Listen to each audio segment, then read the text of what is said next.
AudioJungle.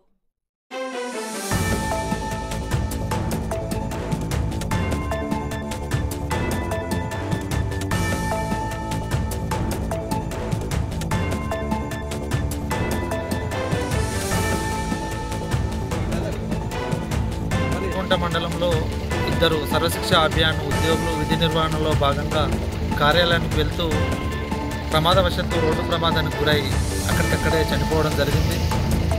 వారికి వెంటనే ప్రభుత్వం 20 లక్షల ఎక్స్గ్రేషియా ప్రకటించాలని మేము డిమాండ్ చేస్తూ ఉన్నాము. ఉద్యోగ భద్రత లేకపోవడం వల్ల ఈరోజు వారి కుటుంబం రోడ్డు పాలన పడింది. గత 2 నెలల క్రితము ఉద్యోగ భద్రత కల్పించాలని మినిమం టైం స్కేల్ ఇవ్వాలనే డిమాండ్తో ఎస్ఎస్ఏ ఉద్యోగులు 28 రోజుల పాటు జిల్లా కలెక్టరేట్ల ముందు ధర్నా చేయడం జరిగింది. అయినప్పటికీ కూడా ప్రభుత్వం కనికరించలేదు, ఏమాత్రం వారి సమస్యల మీద ఆలోచన చేయలేదు.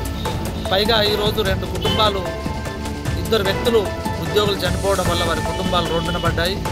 ఇది పునరావృతం కాకుండా ఉండాలంటే ప్రభుత్వం వెంటనే ఉద్యోగ భద్రత కల్పించాలి, మినిమం టైం స్కేల్ ఇవ్వాలి. ఈ సిఆర్పి అవుట్సోర్సింగ్ విధానంలో పనిచేస్తున్న ఉద్యోగులందరికీ ఇన్సూరెన్స్ కల్పించి వారికి జీవిత బీమా కల్పించాలని మేము తపస్సు మెదక్ జిల్లా శాఖ పక్షాన డిమాండ్ చేస్తూ ఉన్నాము. అనేక రకాలుగా ప్రభుత్వం దృష్టికి మేము వారి సమస్యలను తీసుకెళ్ళినాం. వారికి ఉద్యోగ భద్రత కల్పించండి, వారికి పని ఒత్తిడి పెరుగుతూ ఉంది, కానీ వారి గురించి ప్రభుత్వం ఆలోచన చేయడం లేదు, వారి సమస్యల గురించి పట్టించుకోవడం లేదు అనే విషయాన్ని మేము తెలంగాణ ప్రాంత ఉపాధ్యాయ సంఘం మా ఎమ్మెల్సీ ఏవిఎన్ రెడ్డి గారు కౌన్సిల్లో అనేకసార్లు ప్రభుత్వానికి విజ్ఞప్తి చేయడం జరిగింది.